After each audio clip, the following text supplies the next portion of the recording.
Hello students, welcome to Study MBA India, and today we will discuss about verbal ability and reading comprehension sections of ZAT exam. Yes, ZAT exam जो 2023 के जनवरी के first week में होने जा रहा है, जिसके लिए कुछ दिन सिर्फ बचे हैं, उसमें आपको रीडिंग कम्प्रिहेंसन और वर्बल एबिलिटी कैसे सॉल्व करना है, कैसे उसको डील करना है, आज हम इस क्लास में और इस सीरीज़ में हम इन चीज़ों को डिस्कस करेंगे। सबसे पहली बात कि अगर आप जैट एग्ज़ाम को फॉर्म भरे हैं और आपको एग्ज़ाम में अपियर होना है, तो आपको आरसी का एक सेक्शन जो है, एक बड़ा वाला सेक्शन आपको फेस करना पड़ता है, इसको सॉल्व करना पड़ता है। और रीडिंग कम्प्रीहेंशन में जब भी देखी जाती है जैट के पेपर की, तो इसमें कई तरह के अलग अलग डाइवर्सिफिकेशन देखने को मिलते हैं, अलग अलग तरह के क्वेश्चन के पैटर्न देखने को मिलते हैं अब तक। अगर हम मोस्टली इसमें अगर हम बात करें तो रीडिंग कम्प्रीहेंशन में आपको जो क्वेश्चंस देखने को मिलेंगे वो मेन रूप से अगर देखा जाए तो आपका मेन आइडिया बेस्ड क्वेश्चन होगा।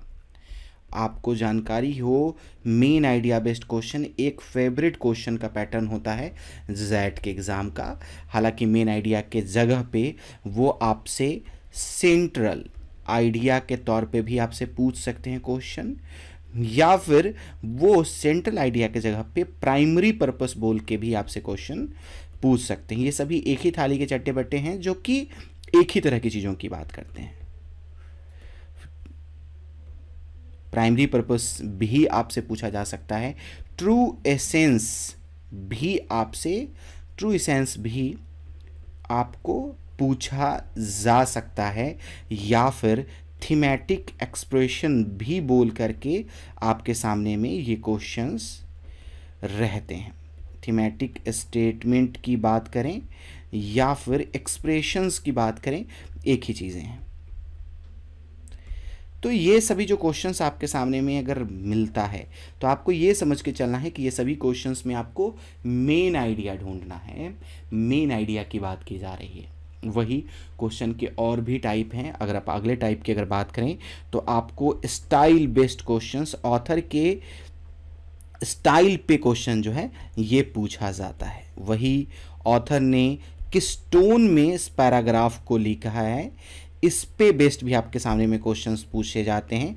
वही अगर हम बात करें तो आपको इन्फ्रेंस बेस्ड क्वेश्चंस तो खूब दिए जाते हैं। इन्फर्ड बेस्ड क्वेश्चंस जो होते हैं ये भी इनका एक फेवरेट क्वेश्चंस में आता है रीडिंग कम्प्रीहेंशन का। इन्फ्रेंस बेस्ड क्वेश्चन के बाद आपको कुछ क्वेश्चंस क्रिटिकल और लॉजिकल रीजनिंग बेस्ड क्वेश्चन भी हो सकते हैं। क्रिटिकल की बात करें अथवा लॉजिकल रीजनिंग बेस्ड जो क्वेश्चन होते हैं, क्वेश्चंस भी आपको पूछे जा सकते हैं। जी हाँ, और इसके अंतर्गत आपको डिसीजंस मेकिंग बेस्ड क्वेश्चंस भी आपको बेशक देखने को मिलेंगे। तो ये कुछ सेक्शंस हैं जो आपके एग्ज़ाम में रीडिंग कम्प्रीहेंशन की जब बात होगी तो आपके सामने में एक प्रॉब्लम बन करके आते हैं। इस तरह के क्वेश्चंस आपके सामने में देखने को मिलते हैं। आज हम उसी में से सबसे एक टॉपिक की बात करने वाले हैं और इसकी बात है टोन की। तो आज हम सबसे पहले देखने की कोशिश करेंगे सीरीज़ में कि टोन क्या कहता है, टोन के बारे में किस तरह के क्वेश्चंस आते हैं और आखिर इसको सॉल्व करने का क्या वाजिब तरीका होना चाहिए, क्या हमारा मेथोलॉजी होना चाहिए। मेरी कोशिश रहती है कि आपको समझाने के लिए मैं आपके लैंग्वेज में समझाने की कोशिश करूं, जिससे आपको जो समझाने का मेरा ऑब्जेक्टिव है वो समझ में आए। इंग्लिश में बोल करके समझाना या हिंदी में बोल करके समझाना कोई बहुत बड़ा इशू नहीं होता, पर जो मैटर है वो ये है कि आप उस कोर पॉइंट को समझ पाएँ जिसके बेस पे आप डिसीजन ले पाएँ, ऑप्शंस को एलिमिनेट कर पाएँ और सही आंसर को ढूंढ पाएँ अपने जैट के पेपर में। तो इसी कोशिश से मेरी कोशिश रहेगी कि मैं आपको बहुत सिंपल से सिंपल लैंग्वेज में अब तक मैं बातों को पहुंचाने समझाने की कोशिश करूं और मैं आपको वो सभी प्रोसेस और मेथड्स को सिखा पाऊं आने वाले कुछ देरों में कि आप उसको सॉल्व कर पाएँ क्वेश्चंस को। तो खैर, अगर हम बात करें इसके बेस्ड, अगर हम एक पैसेज की, तो आपके सामने एक पैसेज दिया गया है। इस पैसेज में आपको एक क्वेश्चन पूछा गया है। इस क्वेश्चन को अगर आप गौर करें तो ये क्वेश्चन जो है ये पूछा गया है, a suitable title for the passage would be, मतलब आपसे टाइटल पूछा गया है आपसे, यहाँ पे इस पूरे पैराग्राफ को पढ़ करके आपसे पूछा गया है कि भाई टाइटल क्या हो सकता है, टाइटल के बारे में आप बताइए। तो सबसे पहली बात मैं आपको बताऊं कि जब भी आप टाइटल की बात करते हो तो टाइटल एक ऐसा टॉपिक है जो अगर हमें फाइंड करना है, अगर मान लें कि अगर हमें फाइंड करना है तो हमें पूरे पैराग्राफ के स्कोप को देखना पड़ता है, पूरे पैराग्राफ के स्कोप को देखना पड़ता है। पूरे पैराग्राफ में जो भी टॉपिक्स या जो भी चीज़ें बात हुई हैं हमको सबको लेकर के एक इंक्लूसिव आंसर को प्रिपेयर करना पड़ता है। जैसे अगर मान लीजिए कि हमने एक पैराग्राफ लिखा, इस पैराग्राफ में हमने 3 व्यक्ति की बात करी। इस पैराग्राफ में अगर हमने लिखा, इसमें हमने बात करी शाहरुख खान साहब की और साथ में हमने इसमें बात करी सलमान खान साहब की भी, और इसमें हमने एक और व्यक्ति की बात करी आमिर खान साहब की भी। हमने इन तीनों के बारे में हमने एक पैराग्राफ में लिखा। एक कंप्लीट कॉम्परेटिव स्टडी जो होता है वो हमने इस पैराग्राफ के माध्यम से आपके सामने में रखने का कोशिश किया। एक कंपैरेटिव स्टडी जो होता है ये मैंने आपके सामने में रखने का कोशिश किया। समझिएगा कि टाइटल कैसे ढूंढा जाता है। हमने इसमें तीनों एक्टर की बात करी है, उनके करियर, उनके ग्रोथ, उनके फिल्म के प्रोडक्शन से लेकर के उनकी कमाई तक हर चीज़ की बात हमने कंपैरेटिवली रखी है। इक्वली हमने तीनों को जगह दिया है अपने पैसेज में। खैर, हमसे पूछा जा रहा है कि आप इसमें टाइटल क्या रखेंगे। अगर हम टाइटल की बात करें यहाँ पे तो हमारे पास बहुत सारे ऑप्शंस आते हैं, पर मैं एक टाइटल इसमें रखना चाहता हूँ और इस टाइटल का नाम मैं मान लीजिए रख लेता हूँ ऑल अबाउट SRK। एक और ऑप्शन मैं आपके सामने में रखता हूँ, इसमें मैं रखता हूँ all about Salman and Aamir. मैं एक और ऑप्शन आपके सामने में रखता हूं, इसमें मैं आपके सामने में रखता हूं all about Bollywood. All about मैं एक और ऑप्शन रखता हूं जिसमें आपके सामने ऑप्शन रखता हूं ऑल अबाउट बॉलीवुड।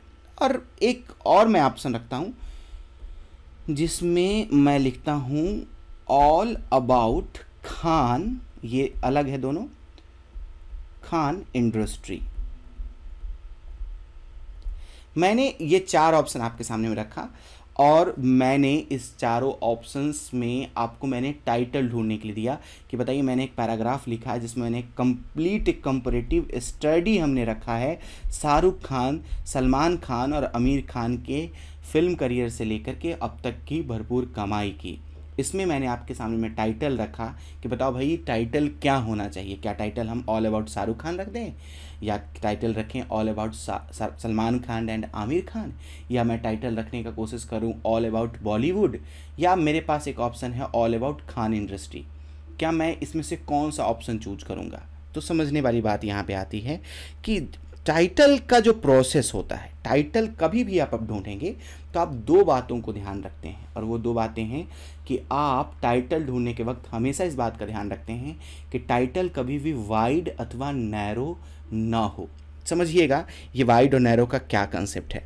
वाइड और नैरो, जब भी आप टाइटल ढूंढने के लिए चलें, आप चीज़ों को समझिएगा कि जब भी आप टाइटल अगर ढूंढने चलते हैं, जैसे कि हमने यहाँ पे टाइटल की बात करी और यहाँ पे जो हमने टाइटल की बात करी, इसमें एक पूरी पैराग्राफ पे हमें टाइटल दी गई, उस तरह से मैंने एक पैराग्राफ लिखा पूरा का पूरा।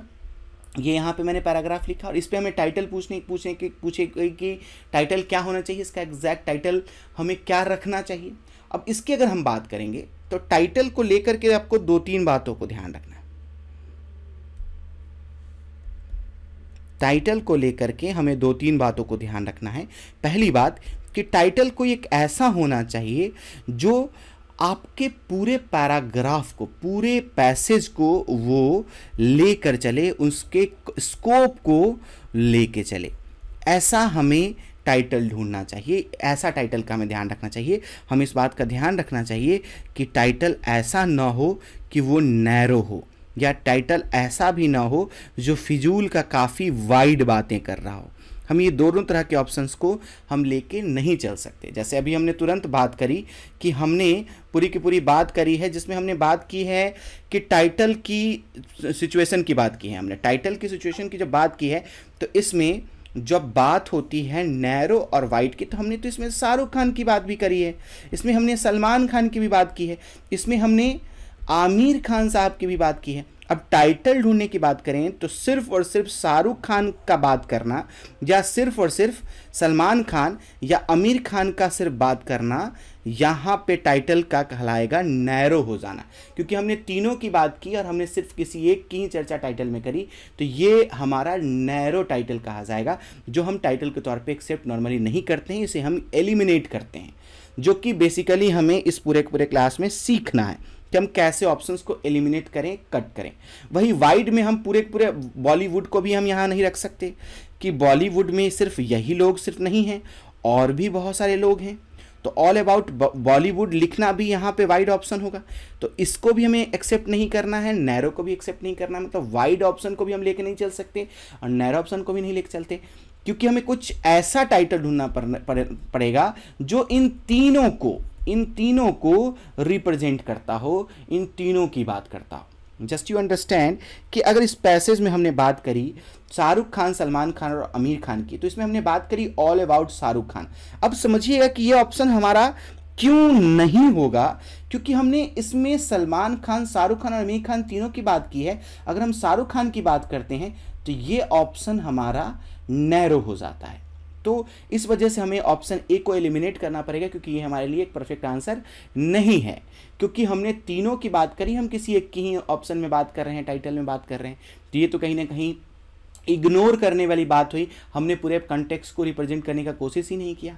वही अगर हम बात करें all about Salman Khan, again ये ऑप्शन जो है वो हमारे लिए नैरो है। नैरो इसलिए हो रहा है क्योंकि हमने इसमें शाहरुख खान की भी बात की है, पर हम सिर्फ सलमान और आमिर की बात कर रहे हैं, तो ये ऑप्शन फिर से नैरो हो गया, हम पूरे स्कोप को लेकर नहीं चल पा रहे इस ऑप्शन में, तो इसलिए भी हमने इसको एलिमिनेट करा। अब बात करें ऑप्शन नंबर सी की, चॉइस नंबर सी में ऑल अबाउट बॉलीवुड। अब आप समझे, इसमें इतने सारे एक्टर्स हैं हमारे भारत में, ऑल अबाउट बॉलीवुड बोल करके अगर हम बात करें तो ये कुछ ज़्यादा ही हमारा वाइड सेंस में आ जाएगा, जिस वजह से हमें इसको एलिमिनेट करना पड़ेगा, हटाना पड़ेगा, तो ये वाइड सेंस की वजह से हट रहा है। ऑल अबाउट खान इंडस्ट्री की बात करें तो इसे भी हमें काटना पड़ेगा, क्योंकि खान में यही सिर्फ 2 खान 3 खान तो नहीं है, और भी बहुत सारे खान हैं जो बेहतर काम करते आ रहे हैं फिल्म इंडस्ट्री में, तो खान इंडस्ट्री में तो हम तीनों की बात सिर्फ नहीं कर सकते, हम तो सभी लोगों की बात करनी पड़ेगी, तो इस वजह से हमें इसको भी एलिमिनेट करना पड़ेगा। और अगर हम आप समझें तो सही आंसर, सुटेबल आंसर क्या होना चाहिए, तो इस पूरे पैराग्राफ को अगर लेके चलते तो शायद हमारे लिए जो सबसे बेहतर आंसर होता वो हम कहीं ना कहीं ये कह सकते थे कि हाँ, ये ऑप्शन जो है ये ऐसा हो सकता है कि कंपैरेटिव स्टडी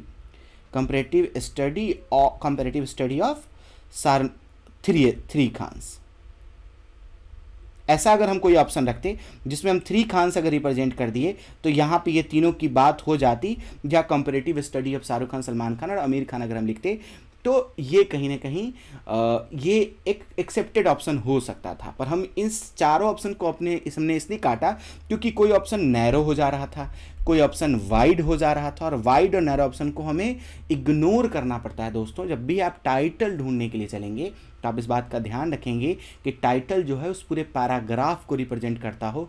हम कभी भी ऐसे टाइटल को ना ढूंढें जो वाइड जा रहा है या फिर नैरो जा रहा है। खैर, अगर हम बात करें इस पैसेज की, क्योंकि हमें इसका आंसर भी ढूंढना है, हमें इसे पढ़ना भी है, तो हम इसको स्टेप बाय स्टेप चलते हैं। वैसे हमने ये सीख लिया है कि जब भी हम टाइटल ढूंढने की बात करेंगे हम नैरो और वाइड चॉइस को एक्सेप्ट नहीं करेंगे, हम एक ऐसे टाइटल को ढूंढेंगे जो उस पैराग्राफ, उस पैसेज, उस रीडिंग कम्प्रीहेंशन के स्कोप को मेंटेन करके रखता हो और हर एक ऑब्जेक्ट को लेके चल रहा हो। ऐसे टाइटल को हमें चूज करने की ज़रूरत पड़ती है जब भी हम रीडिंग कम्प्रीहेंशन में टाइटल ढूंढने वाले क्वेश्चन की बात करेंगे। तो इसमें अगर हम बात करें तो इस पैराग्राफ को हमने 2 पार्ट में बांट दिया है जिससे आपको आसानी से समझाया जा सके। अगर हम इसमें बात करें, इसको समझें, तो सबसे पहली बात है कि passion, simple but overwhelmingly strong have govern my life, the desire for love. सबसे पहली बात कि passion simple but overwhelmingly strong, यहाँ पे इस ऑप्शन को समझिएगा, have governed my life, the desire for love, the desire for love, the search for knowledge and great sadness at the suffering of Mankind. यहाँ पे हमने तीन चीज़ों की बात की है। पहली बात, तीन हमने पैसन की बात करी है जो कि मेरे लाइफ को गवर्न करके रख रखा है, जिसमें से पहली की बात की है डिज़ायर फॉर लव, दूसरी की बात की है सर्च फॉर नॉलेज, और हमने तीसरी की बात की है वो है great sadness for suffering of mankind. These passions like a great winds have sent me from one task to another. ये एक टास्क से दूसरे टास्क में मुझे शिफ्ट करते रहता है। ये एक महान विंड के जैसा होता है जहाँ पे हम एक दूसरे जगह पे शिफ्ट हो रहे होते हैं। Over a deep ocean of sadness to the very edge of despair I have sought love first because it brings scarcely a pleasure so great that I would often have sacrificed all the rest of life for a few hours of this joy. I have shouted it next because it relieves loneliness, the terrible loneliness that exists in the absence of love. I have shouted it finally because in love I have seen a small part of vision of heaven that saints and the poets have imagined. This is what I shouted and thought it might seem too good for human life. That is what at last I found. इसमें अगर हम आगे बात करें, with equal passion I have sought knowledge, I have wished for understand and heart of man, I wished for to know why the stars shine, and I have tried to understand the mysteries of mathematics. A little for this but not much. I have achieved love and knowledge. So far they were possible, laid upward toward the heavens, but always great sadness back me to earth. Sounds of cries of pain fill my heart. Children in famine, victims being tortured, hopeless old people a heavy burden to their son, and whole world of loneliness, poverty and pain making human life less than it should be. I want to lessen the suffering of mankind, but I cannot, and I too suffered. This has been my life and I found it worth living, would gladly live again it the chance had offered me. इस पूरे paragraph में हम समझें तो यहाँ पे एक व्यक्ति है जो कि अपने तीन पैसन की बात करा है। इस तीन पैसन को लेकर के अगर आप समझें तो इस तीन पैसन की जो बात करा है, इसको मैं फिर से अगर आपको हाईलाइट करके बताऊं तो आप समझें कि ये तीन पैसन में एक पहले ऑप्शन पैसन की बात करा है, desire for love, search for knowledge, great sadness of suffering of Mankind. और इस तीन टॉपिक को लेकर के, इस तीन पैसन को लेकर के उस पूरे पैराग्राफ में वो इसको समझाने और इसको एक्सप्लेन करने का पूरा पूरा पैराग्राफ को कहीं ना कहीं ये कोशिश किया है। और यही इस तीन पैसन को लेकर के इस पूरे पैराग्राफ में उसने एक रिप्रेजेंट करने का खुद को कोशिश किया है, कनेक्ट करने का कोशिश किया गया है। हमसे पूछा जा रहा है कि भाई टाइटल हमें बताना है, तो फिर से आप इसको समझें कि यहाँ पे हमने जिस पूरे पैराग्राफ को पढ़ा इसमें हमने सबसे पहली बात कही द डिज़ायर फॉर लव। अगर इसको अगर हम ब्लॉक में बंद करें तो दूसरा हमारे सामने में है the search for knowledge and great sadness at the suffering of Mankind.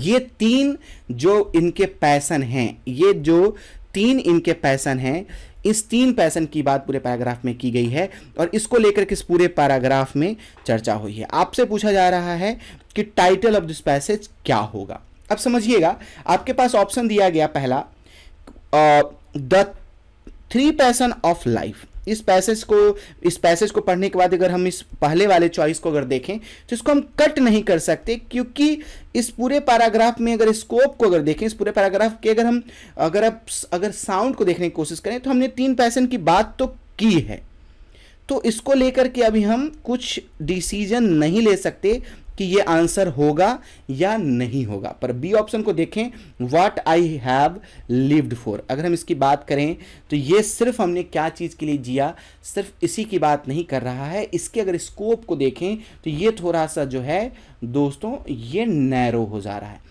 मतलब हम जितनी चीज़ों की बात की हमने ह्यूमन काइंड और ह्यूमन के सफरिंग्स की जो बात की, तो हम इस सभी चीज़ों को हम कहीं ना कहीं इग्नोर कर रहे हैं। ऑप्शन नंबर बी जो है थोड़ा सा नैरो हो जा रहा है।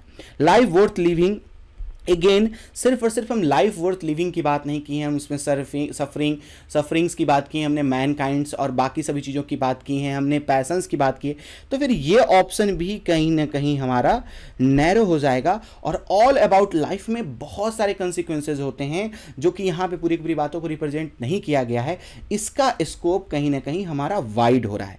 जब भी आप ऑप्शंस को चूज करेंगे तो आप इस बात का ध्यान रखेंगे कि हम टाइटल ढूंढने के वक्त में हम नैरो अथवा वाइड जैसे चॉइस को इग्नोर करें, एलिमिनेट करें। यहां पे जो हमारे पास 4 चॉइसेस दिए गए थे, इन 4 चॉइसेस में हमने बी, डी और सी को हमने इसने काटा क्योंकि ये सभी ऑप्शंस कहीं ना कहीं नैरो अथवा वाइड कैटेगरी में कैटेगराइज हो रहे थे, और एक ही ऑप्शन उस पूरे पैराग्राफ में कहीं ना कहीं दिख रहा था जो कि पूरे पैसेज को रिप्रेजेंट करने का कोशिश कर रहा था, वो था हमारा चॉइस नंबर ए। इसलिए इस पैसेज का जो टाइटल होगा वो हमारा होगा थ्री पैशन ऑफ लाइफ। जो है ये टाइटल ज़्यादा अप्रोप्रिएट है बाकी इन 3 चॉइसेस के, इसलिए हमारे लिए जो सही आंसर है वो हमारा ए होगा। और हमने यहाँ पे नैरो ऑप्शन को हमने क्या किया, एलिमिनेट किया है, और हमने वाइड चॉइस को भी हमने एलिमिनेट करने की कोशिश किया है, हटाने का कोशिश किया है, क्योंकि ये हमारे लिए परफेक्ट चॉइस नहीं बन पा रहा था। खैर, हम चलते हैं अगले पैसेज पे, अगले पैसेज को समझने की कोशिश करते हैं और जानने की कोशिश करते हैं कि इस पैसेज में हम कैसे आंसर को चूज करते हैं। एक छोटा सा पैसेज आपके सामने रखा गया दोस्तों, जिसमें आपको फिर से पूछ रहा है most appropriate title of this passage, और आपको इसको पढ़ना है और फिर वही वाइड और नैरो के ऑब्जेक्टिविटी पे आपको सही आंसर जो है वो चूज करना है। पर उस चूज करने से पहले आपको एलिमिनेशन का विशेष ख्याल रखना है। खैर, इसमें अगर हम बात करें यूज ऑफ इलेक्ट्रॉनिक मेल जिसको हम ईमेल के तौर पे जानते हैं, has been widespread for more than a decade. Email simplifies the flow of ideas, connects people from the distance office, eliminates the need for meeting and often boosts productivity. However, email should be carefully managed. यहाँ पे एक बात जो बताई गई इसको मैं अलग से हाईलाइट करूँ कि यहाँ पे आगे जो बताई गई, however, email should be carefully managed to avoid unclear or inappropriate communication. Email message should be concise and limited to one topic. When complex issues need to be addressed, phone call or are still best. यहाँ पे बहुत simple भाषा में बताने की कोशिश की गई कि ईमेल जो है ये एक बेहतर ऑप्शन है, पिछले एक डिकेड से आया हुआ और ये एक बेहतर चॉइस है, बेहतर चीज़ है। लेकिन हमें ये बात का ध्यान रखना है कि ईमेल का इस्तेमाल हम बहुत ही केयरफुली तरीके से करें। कहाँ पे ईमेल की ज़रूरत है करने की और कहाँ पे हमें कॉल या फ़ोन पे बात करने की ज़रूरत है, इसमें हमें एक हेयर लाइन डिफरेंस को रखना पड़ेगा। कॉम्प्लेक्स इशूज़ के लिए हम वर्बली बात करें और टेलीफोन वगैरह के इस्तेमाल की बात करें, वो ज़्यादा बेहतर चॉइस बताया जाएगा। यहाँ पे हमसे अप्रोप्रिएट टाइटल पूछा गया है, अप्रोप्रिएट यूज़ ऑफ मेल। इस ऑप्शन को लेकर के अभी हम कोई ओपिनियन नहीं बना सकते कि ये हमारा टाइटल हो सकता है या नहीं हो सकता, क्योंकि हमें सभी चॉइसेस को पढ़ने के बाद हम एक सही आंसर पे पहुंच सकते हैं। हमेशा ये जैट के पेपर या कैट के पेपर में जब भी आप चलें तो आप कोई भी एक ऑप्शन पे चिपके ना रहें, आप सभी चॉइसेस को पढ़ें और सभी चॉइसेस को पढ़ने के बाद आप एलिमिनेट करें कि कौन नहीं होगा, फिर डिसाइड करें कि कौन होगा। खैर, ईमेल्स पॉपुलैरिटी, मैं बताऊं कि इस पूरे पैराग्राफ में कहीं भी पॉपुलैरिटी वर्ड का इस्तेमाल नहीं हुआ है। अगर आप मेरे पॉइंट ऑफ व्यू से चलें तो ये एक एलियन वर्ड है, out of the context word है, जिसकी बात हुई ही नहीं है। तो ऑप्शन बी का कहीं से कोई चॉइस नहीं बन रहा। Email the ideal form of communication, मैं आपको बताऊं कि इस तरह का कोई भी नरेशन जो है वो सेट नहीं किया गया है कि ये आइडियल है या बहुत बेटर है या नहीं है। इसको लेकर के अगर आप ओपिनियन पे चलें तो इसमें ओपिनियन आपको कुछ नहीं पता चलेगा कि क्या इस तरह की बातें हुई हैं या नहीं हुई है। Why phone calls are better than email, हमने यहाँ पे किसी भी तरह का कोई भी कंपेयर नहीं किया है। सबसे पहली बात आप समझें कि इस पूरे पैराग्राफ में हमने किसी भी तरह का ईमेल और टेलीफोन की बात करें, फ़ोन कॉल की बात करें, तो हमने इस दोनों में कहीं भी हमने कंपेयर नहीं किया है। चीज़ों को समझें तो यहाँ पे जो हमारा कंपेयर नहीं हुआ है, इस वजह से हमारा ऑप्शन डी भी कट जाएगा। इस तरह की कोई आइडिया की बात नहीं हुई है, तो इस वजह से हम ऑप्शन जो है सी, वो भी आइडियल वर्ड की वजह से हमें ऑप्शन को काटना पड़ेगा। तो एक जो सही आंसर जो हमें कहीं ना कहीं दिख रहा है वो हमारा ऑप्शन ए है। याद रखें दोस्तों, हमने चॉइस बी, चॉइस सी और चॉइस डी को पहले हमने एलिमिनेट किया है अपने आउट ऑफ कंटेक्स्ट या कंटेक्स्ट के पॉइंट ऑफ व्यू से, स्कोप के पॉइंट ऑफ व्यू से, कि पैराग्राफ में किसकी बात हुई है, किसकी बात नहीं हुई है, तब जाकर के हम ऑप्शन ए को चूज किए हैं, ना कि पूरे बिना चॉइसेस को पढ़े हुए एलिमिनेट किए डायरेक्ट हमने ऑप्शन ए को चूज कर लिया। सही तरीका हमेशा ये होता है कि आप सभी चॉइसेस को पढ़ें और उसके बाद चीज़ों को एलिमिनेट करें। जैसे हमने एप्रोप्रिएट में यूज़ ऑफ ईमेल तो हमने पढ़ा था, लेकिन हमने पॉपुलैरिटी के पॉइंट ऑफ व्यू से आउट ऑफ कंटेक्स्ट बोल करके हमने बी को काट दिया। ईमेल में आइडियल फॉर्म जैसी कोई चर्चा नहीं हुई थी पूरे कॉन्टेक्स्ट में, तो ये भी ऑप्शन हमारा जो है ये out of the context, out of the box की बात कर रहा था, इसलिए हमने सी को भी काट दिया। और why phone calls are better than email जो है, तो हमने इसको भी काट दिया। तो हमने कंपेयर नहीं किया था, इसलिए भी हमने इसको काट दिया। तो यहां पे बी सी डी को हमने एलिमिनेट किया, इस वजह से हमने ऑप्शन ए को एलेक्ट किया है, चूज किया है। तो ध्यान रहे इस बात का कि जब भी ऑप्शंस आप चूज करेंगे, आप इस बात का विशेष ध्यान रखेंगे कि किसकी बात हुई है और किसकी बात नहीं हुई है, कौन कॉन्टेक्स्ट में है, कौन कॉन्टेक्स्ट से बाहर है। खैर, अगर हम अगले एक पैसेज की बात करें, अगला पैसेज जो है हमारे सामने में mental and physical health professionals से रिलेटेड, जिसमें आपको अगेन आपसे पूछा जा रहा है most appropriate title of this passage, most appropriate title of this passage आपसे पूछा जा रहा है और आपको यहां पे इसको सही आंसर के तौर पे चूज करना है। खैर देखते हैं। Mental and physical health professionals may consider referring client and patient to music therapist for a number of reasons. It seems a particular good choice of social work who is coordinating client's case. Music therapists use music to establish relation with patients and improve the patient's health using highly constructed musical instructions. Patients are and therapists may sing, play instruments, dance, compose or simply listen to music. The course of training for music therapist is comprehensive. In addition, the formula musical and therapy training music therapists are taught to discerns and the kinds of intervention will most beneficial for each individual patients because each patient is different and has different goals. The music therapist must be able to understand the patient's situation and choose the music and activity that will do the most toward helping the patients achieve his और her गोल। ये ध्यान रखिएगा, ये एक line जो है, ये एक सजेस्टिव लाइन दिया गया है। The referring social worker can help the process by clearly communicating each client's history. Although patients may develop their musical skills, this is not the main goal of music therapy. Any client who needs particular work or communicate on the academic emotions, social skills, who is not responding the traditional therapy is an excellent candidate for the music therapy. यहाँ पे जो भी बातें बताई गई हैं, इस पे हमसे ऑप्शन जो दिया गया है हम इसकी बात करेंगे।